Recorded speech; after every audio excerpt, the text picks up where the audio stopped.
Peter, it's a strange time in the AFL. Talk us through what the players were delivered today. Yeah, it was a speech that I certainly never envisaged I'd be delivering to a playing group. I think the main point was to look after their families, and that we're here to support the players and their families through these unprecedented times. Who knows what's around the corner, but we know that the whole community is under a lot of pressure, and our guys are role models and they're leaders, and they are also very fortunate to have a lot of support and a lot of resources, and as much as possible we'll extend that support to all of their families as well. So it's important that they know that, but also notwithstanding the community challenges, we're also an elite sporting team, and our stakeholders expect us to continue to prepare ourselves for whatever season lays ahead.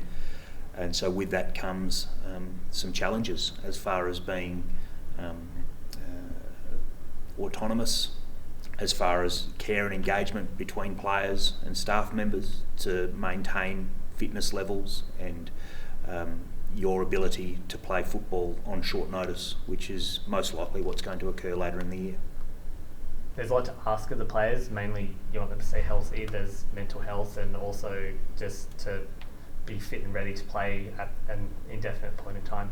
Yeah, I think we've emphasised most importantly is to just care for each other, to stay connected, to FaceTime where possible, over a phone call, just for that the little part of seeing your teammates.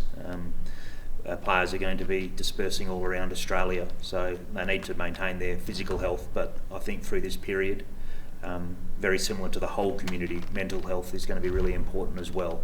And so that's the strongest priority, and again the players are very lucky that they have some resources to help them in that regard, but also just having a viewpoint of empathy and thinking of others during this period is what we stressed. There was a lot of talk about culture. How has this group advanced that culture this year, and how can that help them stay close when they have to stay apart? The guys have invested heavily in caring for each other.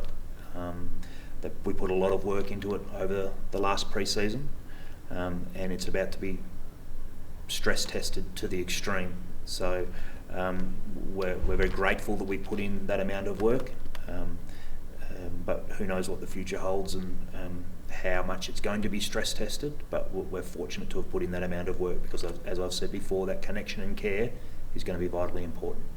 There's a lot of talk about how tough this time's going to be for AFL, but it's going to be like that for the community and for the Freo fans. Do you have a message for them and how we can help them and they can help us get through this? It's not lost on anyone at the club that whilst we think it's tough on us, it's going to be way tougher on so many other people in the community, including many of our fans.